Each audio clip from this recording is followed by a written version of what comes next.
Très heureux d'être avec vous ce matin. Bonjour à toutes et à tous. Bonjour. Oh, ça va. Ça va. C'est vrai, il fait chaud. J'avoue, il fait chaud. Il fait chaud. Voilà. Bon, j'ai une Bible là. Pourquoi j'ai pris la mienne en fait? Non, non. Elle est un peu grosse peut-être? Non, ça va. Voilà. Donc j'aimerais vous parler un petit peu de l'Église persécutée. Alors, est-ce qu'il y a la télécommande pour faire défiler le sur le plateau? Non, elle n'est pas sur le plateau. Ah, elle est derrière en fait. Voilà. Super. Moi, c'est la même que j'ai. Donc ça va. Merci. Voilà. Donc je m'appelle Marc Moretti et je fais partie de la mission Portes Ouvertes qui est au service des chrétiens persécutés. C'est une mission qui existe depuis plus de 65 ans maintenant. Je ne sais pas si vous connaissez cette mission. Qui ne connaît pas? Bon, je pose la question assez souvent des fois, mais vous pouvez ne pas connaître, hein, c'est pas un problème.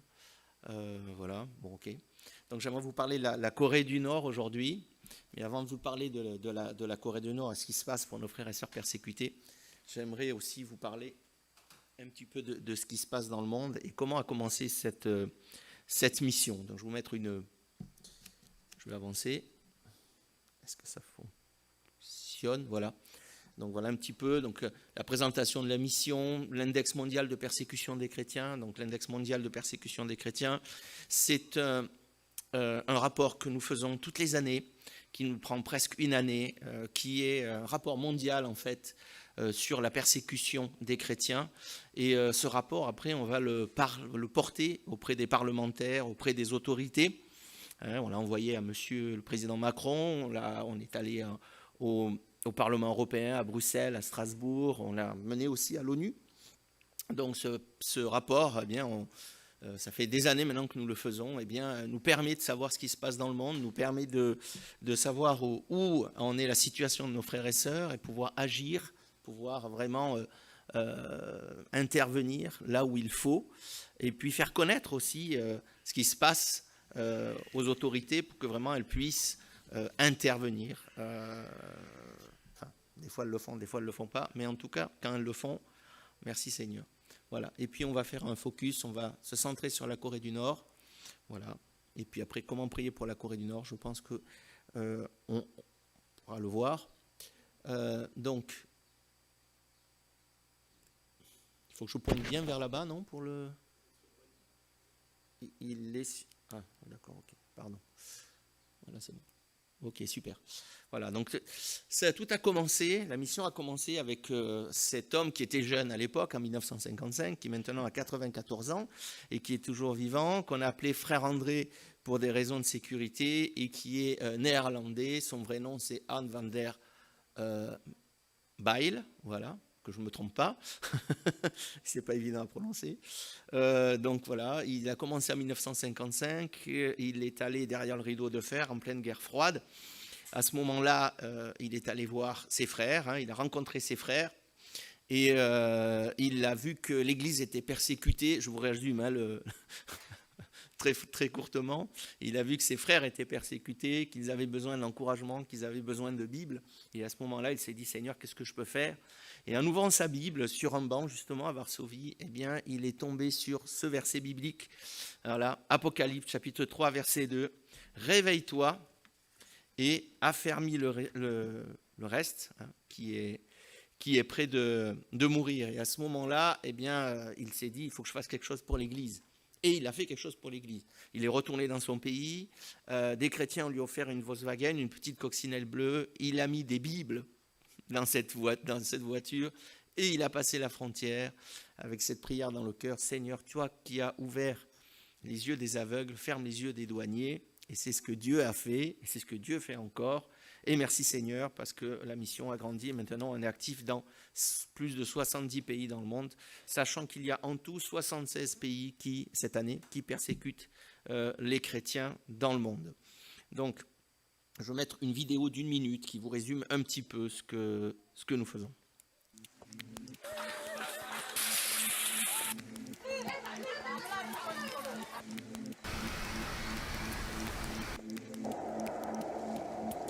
Dieu m'a encore parlé par sa parole. Réveille, affermis le reste qui est près de mourir. Et j'ai dit, Seigneur, d'accord, Mais comment?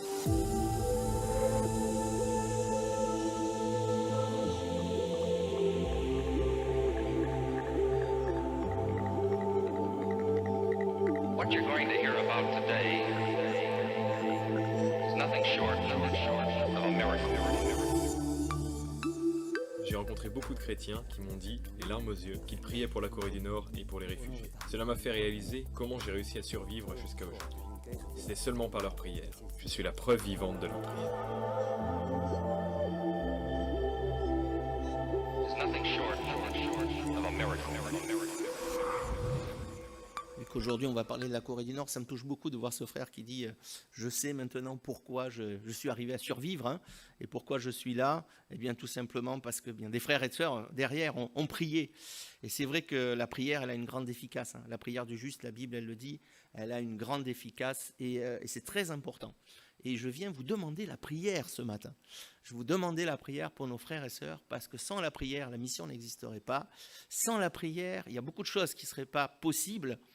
Et merci Seigneur, parce que c'est quelque chose de formidable. Voilà. Alors même si vous dites, oh, je suis tout seul chez moi, je prie là, est-ce que ça sert vraiment à quelque chose? Oui, ça sert à quelque chose. Ça sert à quelque chose. D'ailleurs, vous le voyez, hein, et on le voit nous tous les jours, ça sert vraiment à quelque chose.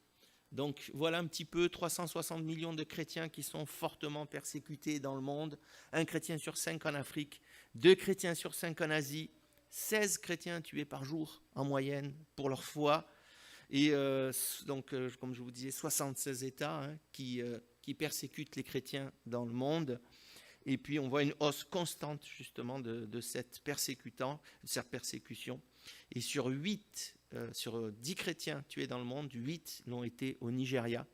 Donc c'est vraiment l'Afrique subsaharienne où il y a vraiment une pression qui est là, de plus en plus forte. D'ailleurs, il n'y a pas longtemps, là, il y a eu une attaque encore, mais ce qui est exceptionnel, donc 50 blessés, je ne sais pas si vous avez vu, peut-être, si vous avez un petit peu vu vos informations, ça a été vite passé, et des morts aussi, ça a été cette fois-ci au sud du Nigeria. Première fois qu'il y a une attaque au sud du Nigeria. Habituellement, les attaques se font au nord. Là, c'est au sud.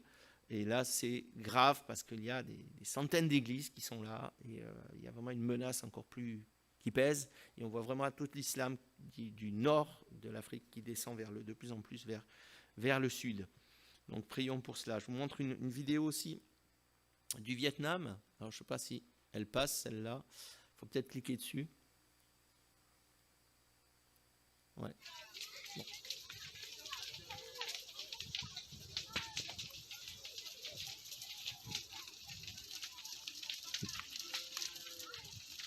Voilà. Donc elle date du 10 décembre 2021, c'est écrit, c'est une famille chrétienne qui se retrouvait dans leur maison pour faire un culte, et en fait c'est un couple avec ses 6 enfants qui ont cru en Jésus, et puis après qui ont témoigné, et d'autres personnes sont venues à Jésus.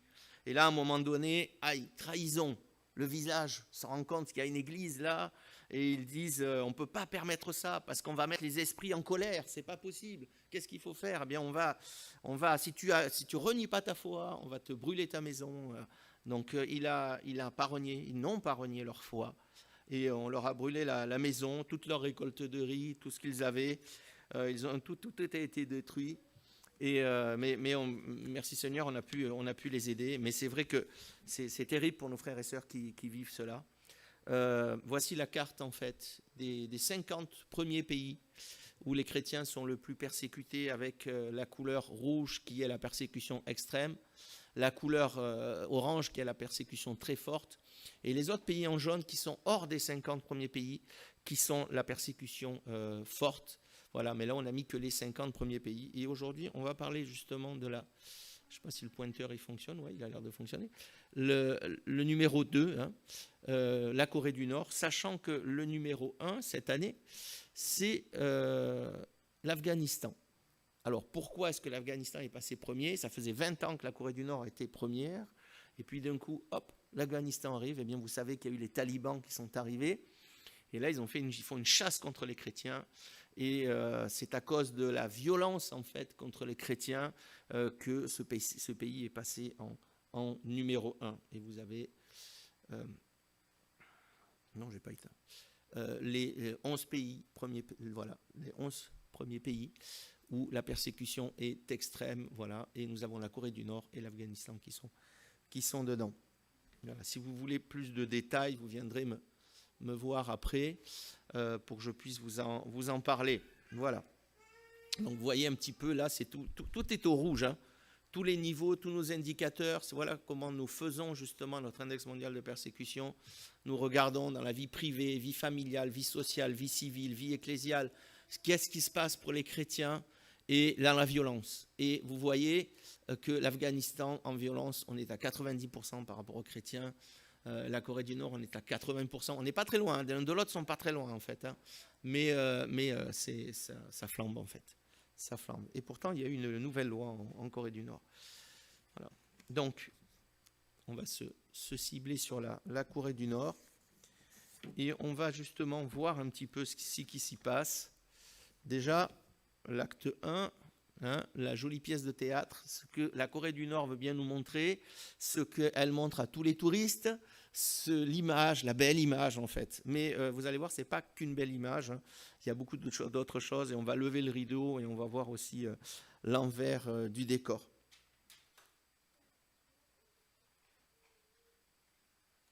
Voilà.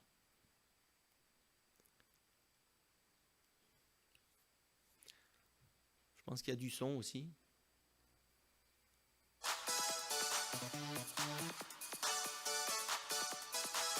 Voilà ce que montre la Corée du Nord.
Voilà ce qu'il montre. Ça fait peur, hein, quand même, hein.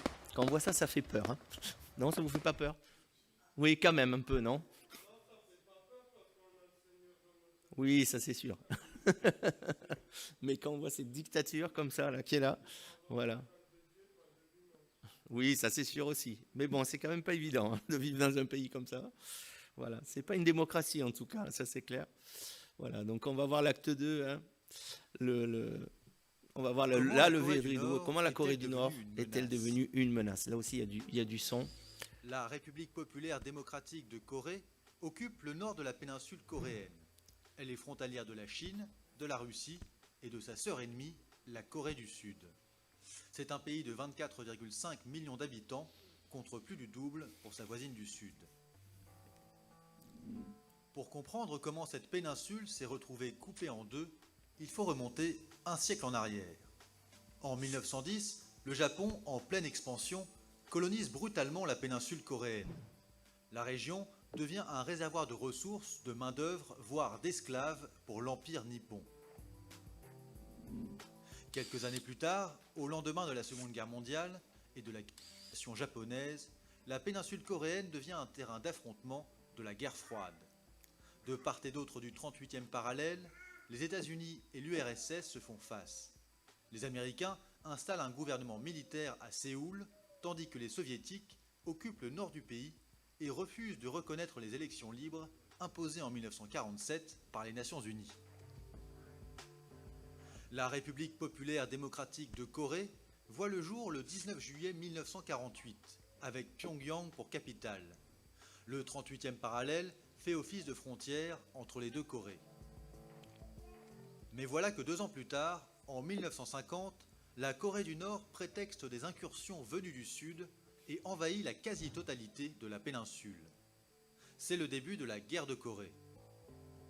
Dans un premier temps, une intervention onusienne menée par les États-Unis riposte et envahit le territoire adverse. L'armée chinoise vient alors soutenir les forces nord-coréennes et repousse la contre-offensive.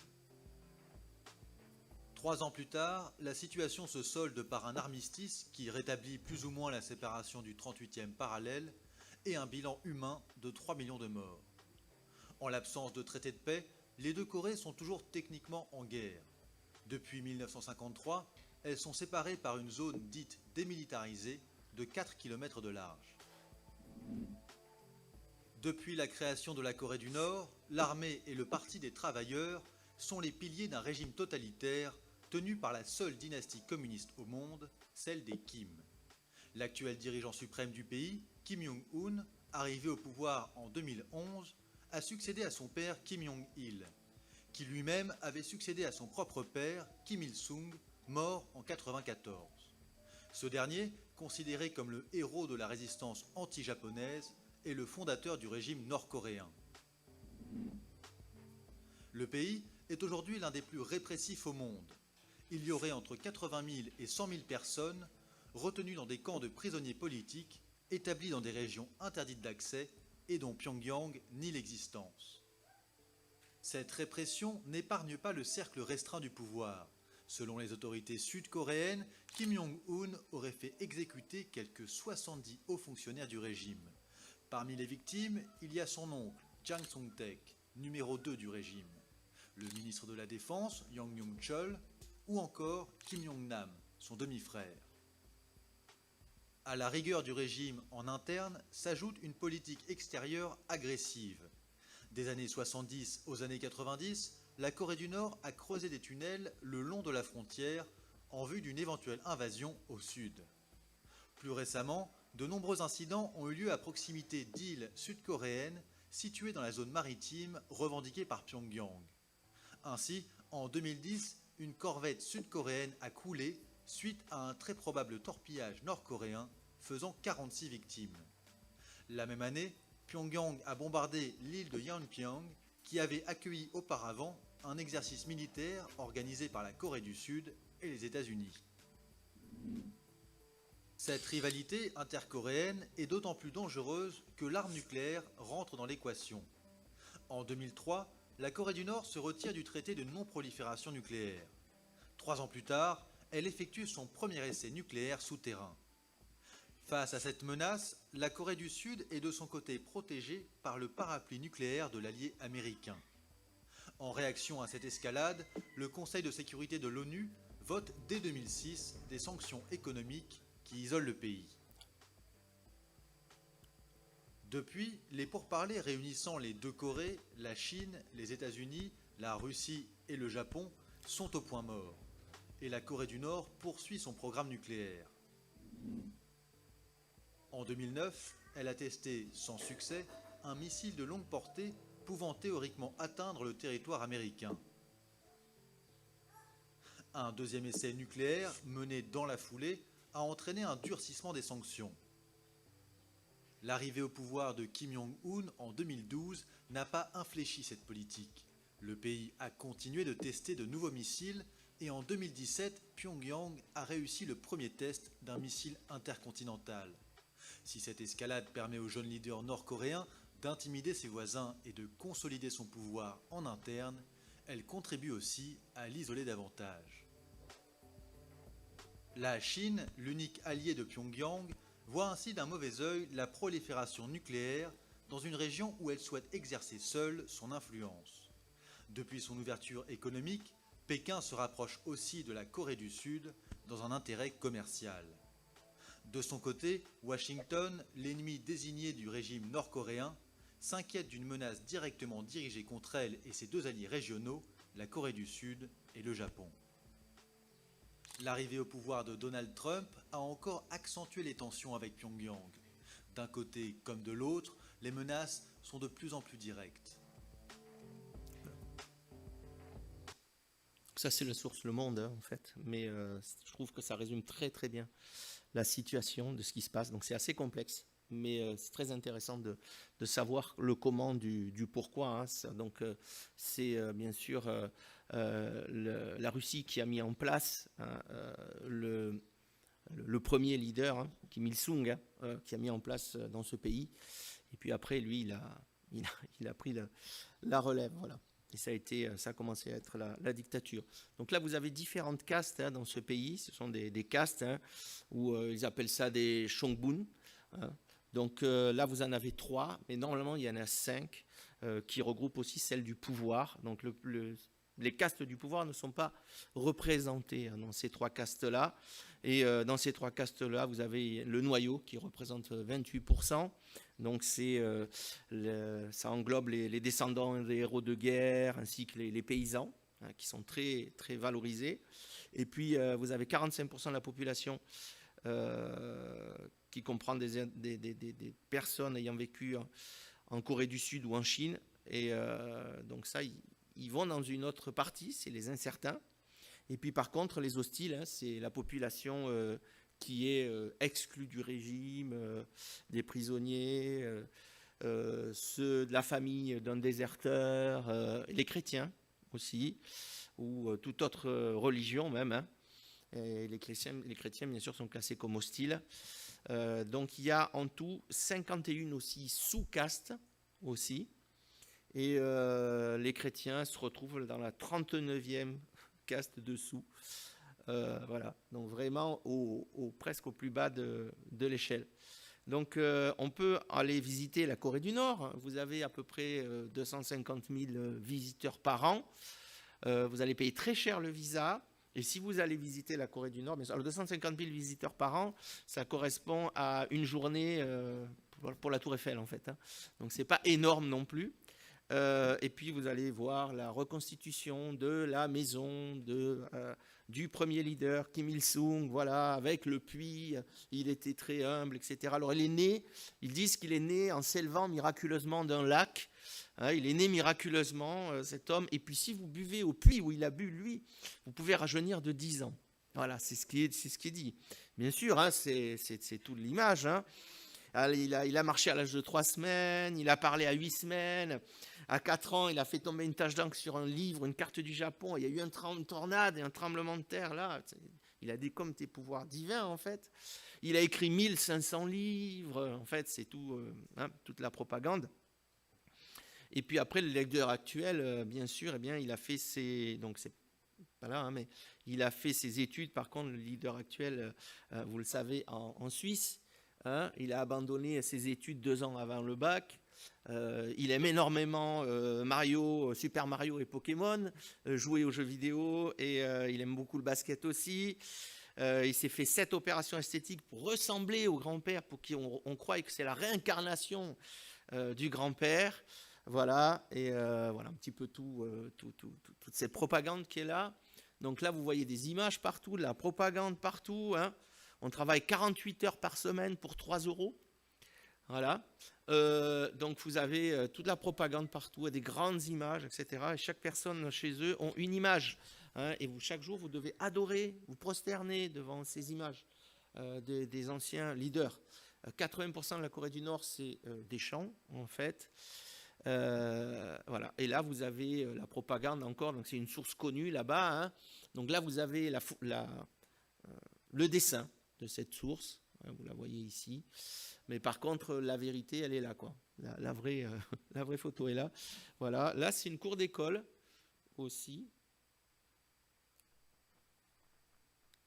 voilà, là vous avez une cour d'école aussi. Alors, la cour d'école est que des petits points, il n'y a pas de marelle, il n'y a pas de jeu en fait, dès le plus jeune âge ils apprennent à défiler, voilà. On les apprend à défiler, voilà, et ils disent qu'à 5 ans, ils sont capables de dessiner voilà, un lion, voilà, bon, voilà, ouais, ça aussi la propagande. Mais en fait, c'est vers là-haut qu'il faut que je pointe, voilà. Donc là, vous avez l'image que la Corée nous donne, en fait, mais la vraie image, vous la voyez Vous la voyez sur le côté, c'est quand même quelque chose. Il n'y a pas une famille en Corée du Nord qui n'a pas perdu quelqu'un à cause de la famine. Voilà. Ça, il y a une famine encore qui sévit encore maintenant, terrible. C'est une population qui meurt de faim.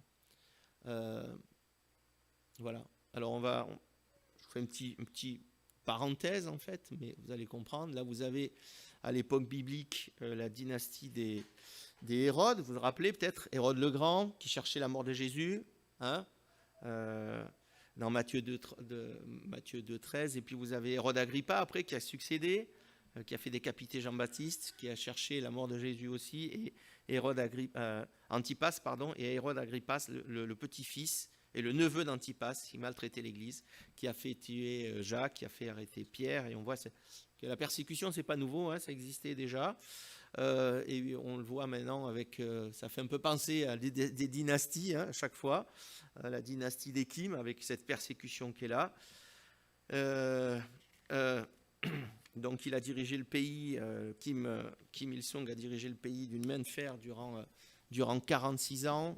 Puis son fils Kim Jong-un, il a pris le pouvoir pendant 17 ans. Et puis après, c'est Kim Jong-un, hein, le fils encore. Et ça fait déjà 11 ans qu'il est au pouvoir. Donc ça fait à peu près 74 ans de dictature dans ce pays. Voilà. Mais on sait ce qui s'est passé avec les Hérodes, en fait. Hein, on sait ce qui s'est passé après. Je vous lis juste un texte dans Actes 12, 21 à 22. À un jour fixé, Hérode, revêtu de ses habits royaux et assis sur son trône, les harangua publiquement. Le peuple s'écria « Voix d'un Dieu et non d'un homme ». Et au même instant, un ange du Seigneur le frappa parce qu'il n'avait pas donné gloire à Dieu. Et je crois que Dieu, il sait toutes choses. Pourquoi est-ce que Dieu n'a pas arrêté dès Hérode le Grand? On ne sait pas. Ou Hérode Antipas. Mais à un moment donné, Dieu posera sa main. Et il arrêtera ces choses. On en est convaincu en tout ça, en tout cas. Et puis l'histoire se répète. Hein. Vous voyez la statue de Nebuchadnezzar, là, ici. Hein, vous vous rappelez Shadrach, Meshach, Abednego. Hein. Et là, on se retrouve avec deux statues des anciens leaders. La statue des Kim, hein, 30 mètres de haut aussi, étonnamment, toutes les deux. Et si vous vous approchez à moins de 20 mètres de ces statues, vous êtes obligé, hein, de vous prosterner. Vous êtes obligé de vous prosterner, autrement vous risquez votre vie. Donc on va voir une autre partie. On va voir une petite vidéo qui nous résume un petit peu ce qui se passe en Si on Corée devait du Nord. résumer la Corée du Nord en 3 points, ce serait leader suprême, camp de concentration, religion d'État. Kim Jong-un est l'actuel leader suprême de la Corée du Nord. Il a succédé à son père Kim Jong-il et à son grand-père Kim Il-sung. La famille Kim règne d'une main de fer et sans partage du pouvoir depuis maintenant 75 ans. 위대한 김일성 동지와 김정일 동지의 태양기가 휘날릴 것이며 언제나 우리를 새로운 승리로 고무 추동할 것입니다.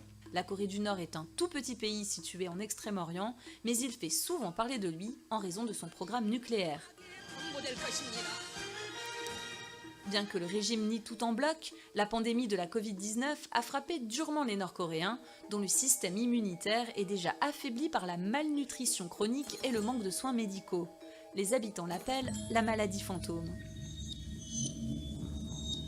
Des camps de concentration existent en Corée du Nord. Tous ceux qui sont suspectés d'être dissidents y sont envoyés. La société tout entière est tenue par un système de dénonciation et d'étroite surveillance mis en place par la dictature communiste. Il existe au moins 6 camps de concentration en Corée du Nord. L'un des plus connus est sans doute celui de Yodok, où sont emmenées toutes les personnes considérées comme hostiles au régime. Si la foi d'un chrétien est démasquée, c'est probablement dans ce camp-là qu'il sera envoyé, ainsi que toute sa famille. Le culte de la personnalité du leader suprême peut être comparé à une véritable religion d'État. Les portraits du leader sont partout, y compris dans les maisons et sur les habits. Les Nord-Coréens s'inclinent régulièrement devant les statues des Kim. Et malgré le fait que Pyongyang affiche fièrement ses 2 églises en clamant la liberté de religion, la vérité est qu'être chrétien en Corée du Nord est considéré comme une déviance punissable par les pires tortures. 더 보이브라니까 이 감옥 안에 들어가면 막 비명 소리가 너무너무 세요. 이 고문이죠, 일명. 고문하는 소리가 뭐 여자 서류도 나고 남자 서류도 나고 막 올리는데 Ainsi, les chrétiens doivent cacher leur foi. On pense qu'environ 50 000 d'entre eux sont en camp de travaux forcés. Comment imaginer qu'une église puisse exister dans ces conditions? Et pourtant, c'est le cas. Ils sont environ 300 000 à croire en Jésus-Christ dans le pays le plus fermé à l'évangile de la planète.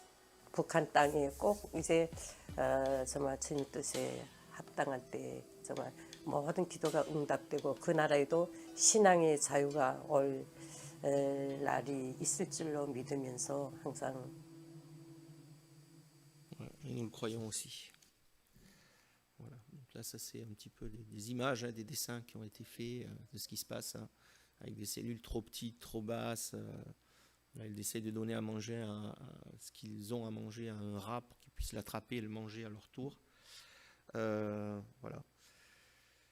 C'est des images assez de rescapés, hein, assez difficiles. Ça, c'est l'image du camp de Yodok, comme vous l'avez vu. Il y a encore un autre camp qui a été découvert à 72 km au nord-est de la capitale. Et puis, on a la Bible qui a été visée par une nouvelle loi.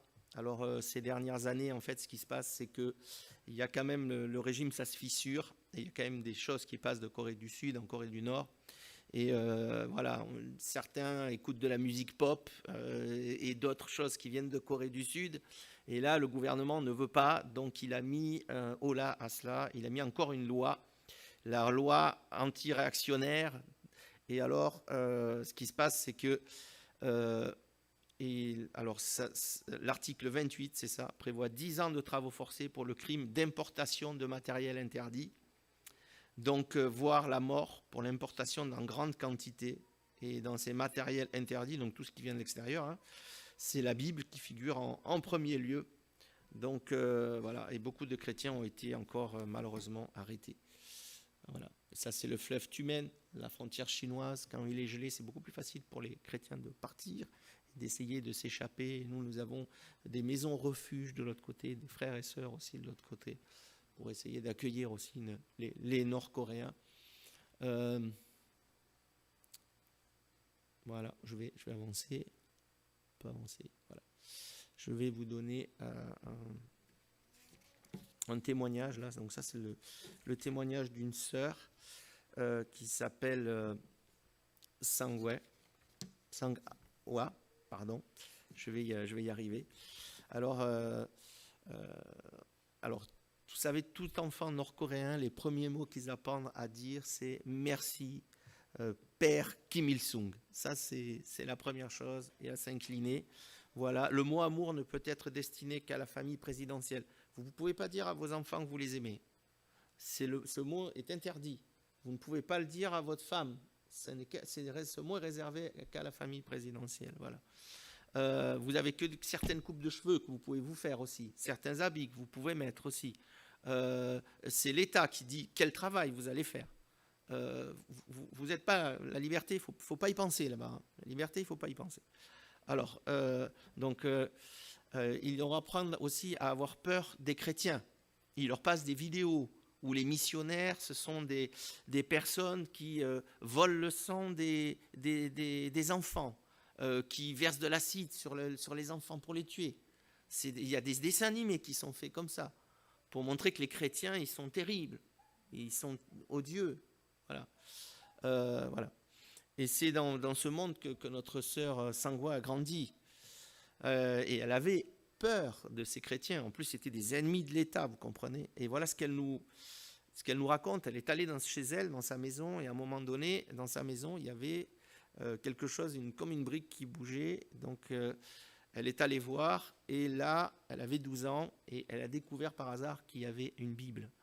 Donc, elle a lancé la main, elle a envoyé la main, et elle a pris la Bible, quoi. Et après, quand elle l'a ouvert et qu'elle l'a vue, elle est restée bête parce qu'elle a lu, alors exactement, au commencement, Dieu créa les cieux et la terre. Et elle a laissé tomber le livre, elle a eu peur en fait. Et elle s'est dit, mais qu'est-ce que c'est? C'est un livre qui est prohibé par le gouvernement, par mon gouvernement, par l'État, à 12 ans. Elle aurait pu dénoncer ses parents. C'est encouragé, hein, de se dénoncer les uns les autres. Mais non, elle ne l'a pas fait. Et elle avait peur. Et elle a dit, et j'ai réfléchi à mes opinions. Est-ce que je devais le dire à mon professeur? Est-ce que je devais aller voir le responsable local de la sécurité? Et pendant 15 jours, elle a pensé à rien d'autre qu'à ça. Et elle dit, c'était mon devoir de signaler, c'est illégal. Mais c'est ma famille qui est concernée là-dedans. Et puis elle avait cette question qui était là, elle avait lu ce texte et ça lui travaillait dans son cœur. Et elle s'est dit, qui ou quoi est ce Dieu, en fait? Et ça l'a travaillé, ça l'a travaillé. Et elle dit, ce que je ne savais pas alors, c'est qu'il priait depuis 5 ans pour avoir l'occasion de partager l'évangile avec moi. Son père voulait partager l'évangile avec son enfant, mais c'est très difficile en Corée du Nord de partager l'évangile avec ses enfants. Et ses 2 frères aînés ne savaient pas que ses parents étaient chrétiens. Et elle, son père voulait lui partager l'évangile, et c'est elle qui est allée vers lui pour lui dire c'est quoi ce livre, etc. Et il a pu lui partager l'évangile. Et elle a dit, tu vois ces vieux arbres, son père lui a dit. Et elle a dit oui. Qui les a faits? Et elle a dit je ne sais pas. Alors il lui a expliqué toute l'histoire de la création, il a expliqué Adam et Ève, puis il s'est tourné vers moi et m'a posé une question. Quel est l'animal le plus dangereux? Elle dit je ne sais pas, je pense que c'est le serpent, c'est vrai. Et il a raconté le péché qui rentrait dans le monde, etc.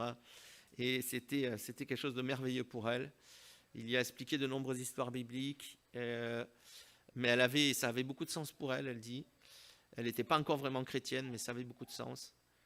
Et elle se disait, mais elle avait beaucoup de peine pour tous ceux qui le connaissaient, qui ne connaissaient pas la vérité.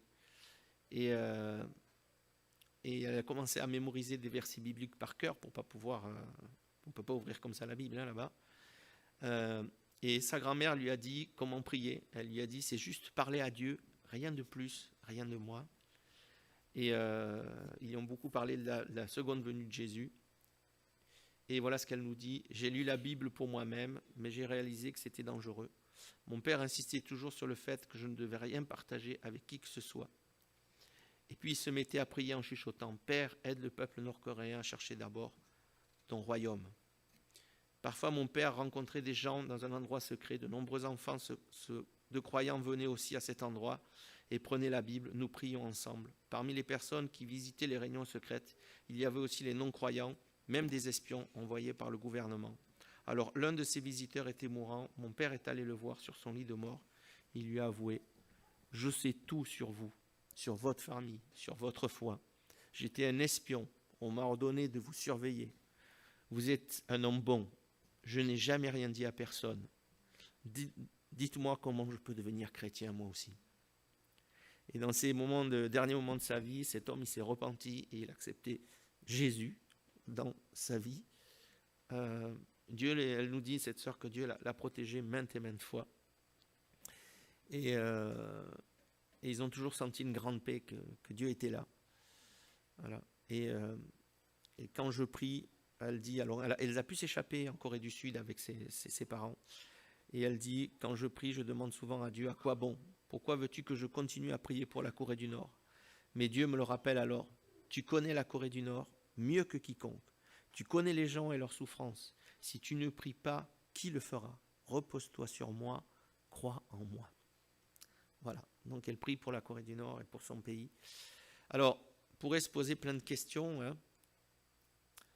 Où en suis-je dans ma vie par rapport à nous, hein, malgré les difficultés, les risques extrêmes que les chrétiens de Corée du Nord font preuve d'une grande persévérance dans leur foi.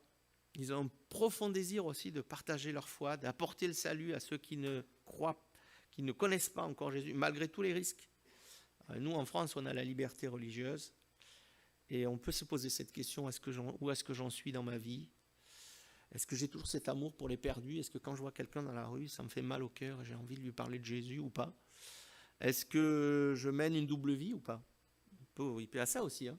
Certaines personnes, voilà. Est-ce que je mène une vie dans l'église et une vie en dehors de l'église?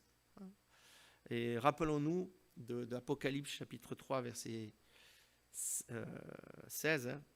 Parce que tu es tiède et que tu n'es ni froid ni bouillant, je te vomirai de ma bouche. Et en effet, vivre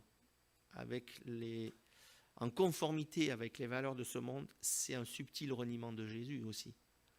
Hein. Parce que Les valeurs de ce monde, ce n'est pas les valeurs de Dieu. J'espère que vous êtes clairs avec moi. Hein? Voilà. Et dans Matthieu 23, Jésus condamne 8 fois les pharisiens pour leur hypocrisie et leur apparence qui est trompeuse en fait. Et comment Dieu me voit? Est-ce que Dieu me voit bouillant? Est-ce que Dieu me voit tiède? Hein? Alors c'est vrai que quand on est bouillant, on le sait. Oui? Hein? On ne se trouve jamais assez bouillant, on veut toujours aller plus loin. Mais quand on est tiède, on se prend des excuses. Hein? Alors on est là, oh oui, oui, bon, c'est vrai, je lis pas ma Bible tous les jours, c'est vrai, je fais pas ceci, c'est vrai, je fais pas cela. Oui, bon, oui, mais j'ai beaucoup de choses à faire. Oui, bon, je prie pas ceci, je prie pas là. Oui, bon. Et en fait, voilà. Hein. On vit dans la tiédeur, dans le compromis, et il faut faire attention parce que si on rentre dans le compromis après, on renie notre foi aussi. Hein. Donc pour eux, c'est coûteux, hein, c'est dangereux. C'est une question de vie ou mort de suivre Jésus. Pour nous, ça l'est aussi, mais on ne s'en rend pas compte. C'est ça. Hein. Et vivre dans la tiédeur, dans le compromis envers Dieu, eux, ils s'engagent totalement.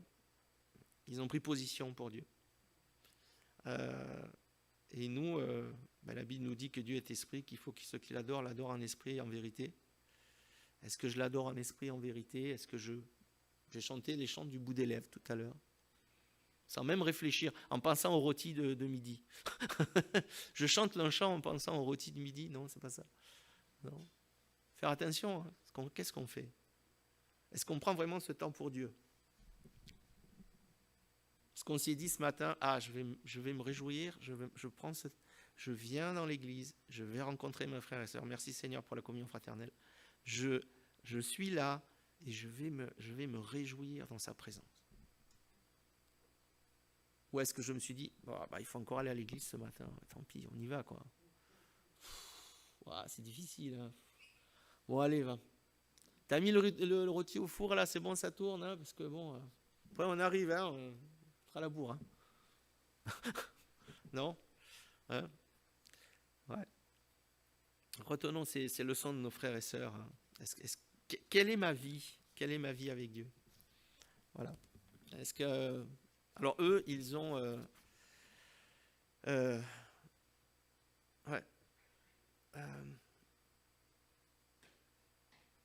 pour eux, la parole de Dieu, c'est un trésor, en fait. Et ils donneraient leur vie pour l'avoir. Et nous, on l'a et on la laisse pourrir sur une étagère, des fois. Ils l'apprennent par cœur. Et je me réjouissais d'entendre ce matin, de discuter avec une sœur ce matin, et qu'elle me dise, j'aime beaucoup les méditations quotidiennes, je lis tous les matins, et je me réjouis de... Et c'est vrai que quand vous lisez quelque chose le matin, un texte biblique ou quoi que ce soit, ça vous reste toute la journée, c'est merveilleux, vous le méditez en fait. Puis il y a plein d'autres textes bibliques qui vous viennent après, vous êtes envahi. C'est génial, c'est super, méditer, réfléchir, penser à Dieu, c'est magnifique.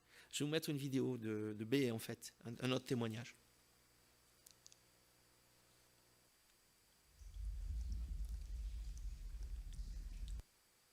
Also give another example of this when Il n'est pas facile.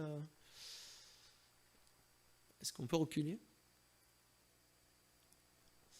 Est-ce que tu peux reculer encore? Celui-là, il n'y a pas... C'est bizarre, ça n'a pas fonctionné. Mon cher frère, voilà. Nous sommes en bonne santé et en paix grâce à Jésus-Christ et à vos prières. Je suis très émue au moment où je t'écris parce que nous avons reçu vos cadeaux que nous ne serons jamais en mesure de vous rendre.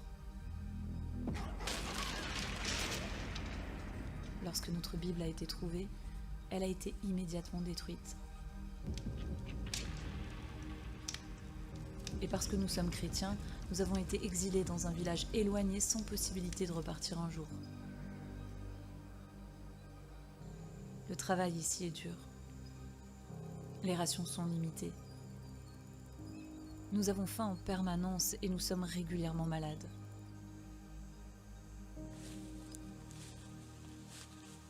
Nous devons chercher de la nourriture pour survivre. Mais chaque matin, quand j'ouvre les yeux, je sens la présence de Anonyme, le Seigneur, et je remercie notre Dieu que j'ai encore assez de force pour le servir. Même si ça a été très difficile, j'ai pu récemment traverser la frontière chinoise. Là, j'ai rencontré d'autres chrétiens.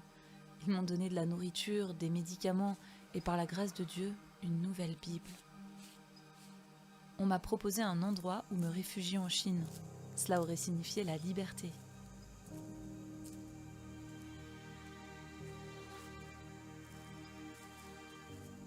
Mais je ne pouvais pas abandonner ma famille et mon église, même si elle est petite.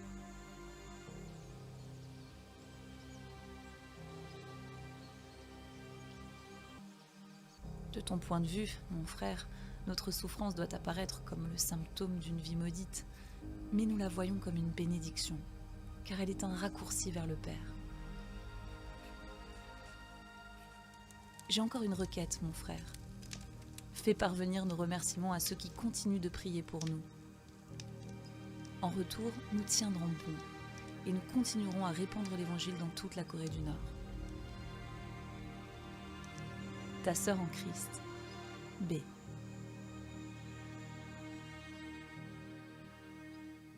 C'est une lettre qu'elle nous a écrite, en fait. Donc elle est retournée en Corée du Nord pour annoncer l'Évangile, malgré tout, tout ce qu'elle pouvait. On a un autre témoignage aussi, c'est le témoignage de... So give another example of this. When Kim Il-sung died on 8 July 1994, whole country were in tears. I'm not sure if any of you remember of that moment on the media. But I was a little boy that time. I asked my father, Father, are we all going to die? Because in my heart, Kim's were God. So what I understood was, when he died, it means we were all going to die. We were thanking to the Kim family that we were able to eat that food at nursery before we're having lunch.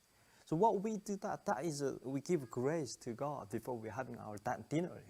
You used to praise the Kim family and now you praise God. How did it happen? When I actually first pray to God, I actually didn't know whether God was even existing or not. I probably shared my story how I became Christian, because I ended up in prison. That was the number 4th imprisonment in Shanghai. And I knew what was going to happen to me, the second repatriation back to North Korea. And I probably could be executed publicly, at least end up in a prison camp. But when I first approached by this gangster, South Korean gangster mafia, and imagine someday one mafia is scary guy come to and sitting next to you. Do you want to read the Bible? How bizarre kind of question would ever come to you? I didn't know what Bible was. And when he came, said, he didn't even ask me, but you can also pray to God. For what? And he comes say, you are in that desperate situation. You're going to be sent back to North Korea. You will be killed. So pray to God. So when he first said to pray to God, to me it was a kind of real hope. It was strength. And I didn't know whether God was existing that time. But I wanted, because I wanted to hold hope. And that was my strength where it was lies on. So I started pray. I shared it with you many times now. Simple prayers, my prayer was, God, I don't want to go back to North Korea. I don't want to die, amen. And I don't want to be killed, amen. So my amen and pray, it was from my heart, actually started from this darkest and coldest and most scariest prison cell in China. So when I first started to pray to God and amen, it was hope. It was hope for survival. And I got his answer, that I got freedom finally. It was not a coincidence how China made deport to another country instead of North Korea. It's almost impossible. I was not a valuable person to them. Political, I was 0 level of value I held as a young boy, ordinary boy. And then that kind of person who was given even diplomatic passport and deported by Chinese authorities. But in heaven, it was valued. And I cried so many times, growing up with our parents. One of the last time I saw my mother, she was waving at me on the train. And even after 9 years, when I first saw my father standing in front of me, I did not even know he was my father. Or even if I knew he was my father, probably I didn't know how to react. I cried so many times because that scripture of I will never live as an orphan. So that came very, very strongly to me. All abandoned, even when my parents left, or even the state, who they told us they were God. But they showed to me and many of my generations how many millions of people were died of starvation in front of our eyes. God is not going to leave even my brothers and sisters in darkness. They will not leave them as an orphan. They are like an orphan living in this prison society at the moment. But that stronghold of brainwashed indoctrination will break down in truth of God's word. The state. Bon, je ne mets pas tout le témoignage parce qu'il y a de quoi voir. Mais très intéressant ce qu'il dit. Tu peux avancer la diapo? Voilà, merci. Voilà. Afin que l'épreuve de votre foi, plus précieuse que l'or périssable, qui cependant est éprouvée par le feu, ait pour résultat la louange, la gloire et l'honneur, lorsque Jésus-Christ apparaîtra. Qu'à lui soit toute la gloire, l'honneur et la louange. Et vous avez vu, hein, vos prières sont efficaces. Même un mafieux est allé parler pour Dieu agit d'une façon ou d'une autre. Et Dieu appelle ce peuple à le connaître, même s'ils sont dans cette prison à ciel ouvert et qui meurent de faim. Prions pour eux. Et ils sentent vraiment l'amour de Dieu. Je crois que je vais... J'ai encore un peu de temps ou ça va ou... Ouais. 5 minutes, ça va. Bon, on peut avancer encore, ça va. J'ai fini, donc ça va. Oui, tu peux mettre celui d'avant. Non, l'autre, pardon. C'est celui d'après, alors. Pardon. Voilà, celui-là. Simon, coordinateur pour Portes Ouvertes. Alors sinon, Simon, c'est pas son vrai nom, hein, vous avez bien compris. Vous avez compris pourquoi.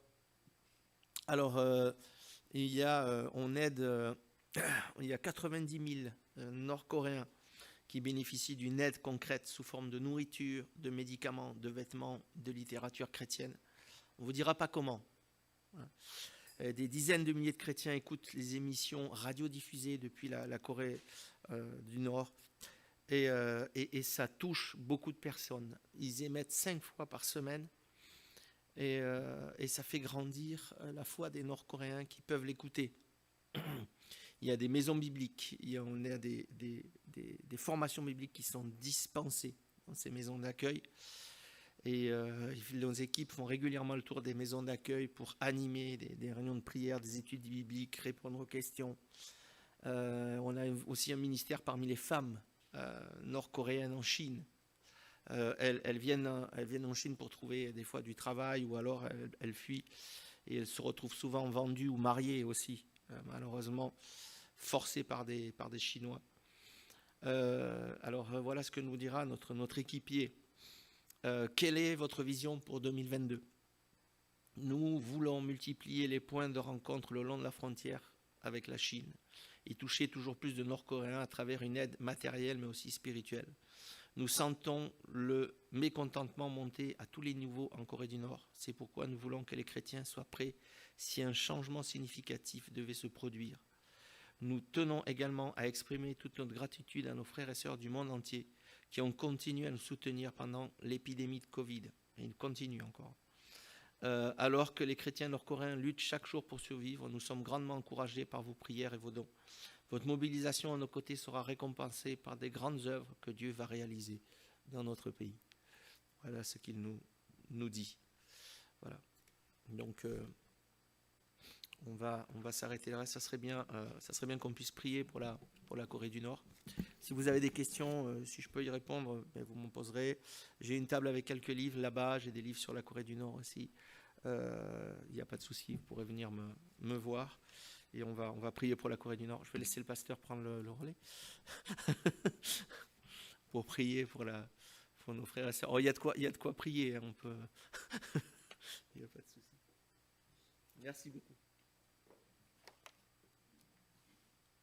J'éteins le. C'est bon.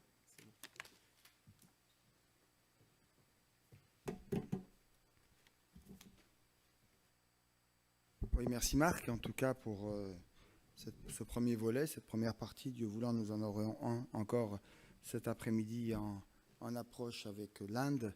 Voilà, je vous invite simplement à prier pour notre frère, donc coordinateur de la Corée du Nord. On va prier ensemble. Et puis, voilà, on a tous été sensibilisés par nos facilités, l'aisance que nous avons de pouvoir, oui, il fait chaud, mais c'est qu'un détail, de pouvoir venir à l'église, les plateformes que nos églises en France, la francophonie, proposent. Nous n'avons pas de persécution, mais peut-être que la persécution est tout autre et que nous avons besoin aussi d'un réveil individuel et communautaire. Et vraiment, nous prions et j'espère que notre vision à nous, c'est d'être nous-mêmes disciples pour faire d'autres disciples dans l'Église et hors l'Église. Voilà, je vous propose de prier. Seigneur, nous voulons encore te bénir pour l'œuvre que tu fais. Elle nous émeut, elle nous étonne, elle nous dépasse, mais elle nous rappelle aussi au bon soin de nos frères et de nos sœurs. Et la première visite que nous pouvons faire, le premier acte de foi et d'encouragement que nous pouvons faire, c'est de prier, parce que nous savons que la prière du juste est efficace et qu'elle ne retourne pas à toi sans effet, sans avoir accompli ce pourquoi elle avait été aussi annoncée ou prêchée. C'est ta parole, mais c'est aussi la prière que tu demandes à l'Église et adressée pour nos frères et nos sœurs. Nous voulons te prier pour ce coordinateur sous le nom de Simon, pour que, Seigneur, tu l'aides, tu le protèges dans sa vision de leadership, dans sa vision d'amour pour le cœur des hommes, des femmes de sa génération, pour ceux qui sont frontaliers entre le sud et le nord, et pour les défis qui sont les leurs, Seigneur. Nous avons vu une petite substance de tout ce qui se fait. Seigneur, montre ta puissance et ta force comme autrefois, pour que beaucoup puissent encore, dans le temps court ou long de leur vie, être pour toi des piliers, des signaux, avant-coureurs de ton retour en gloire. Donne aussi à l'Église en France de pouvoir se réveiller et de pouvoir aussi accomplir sa mission et sa vocation pour évangéliser, pour vivre l'Évangile, pour proclamer une année de grâce supplémentaire à celles qui te connaissent pour les encourager, mais à ceux et à celles qui t'ignorent et qui sont peut-être des malfrats, des brigands, des gens isolés, solitaires, étrangers à tes lois. Donne-nous, Seigneur, un cœur qui vibre selon ton cœur, dans le nom de Jésus. Amen. Amen.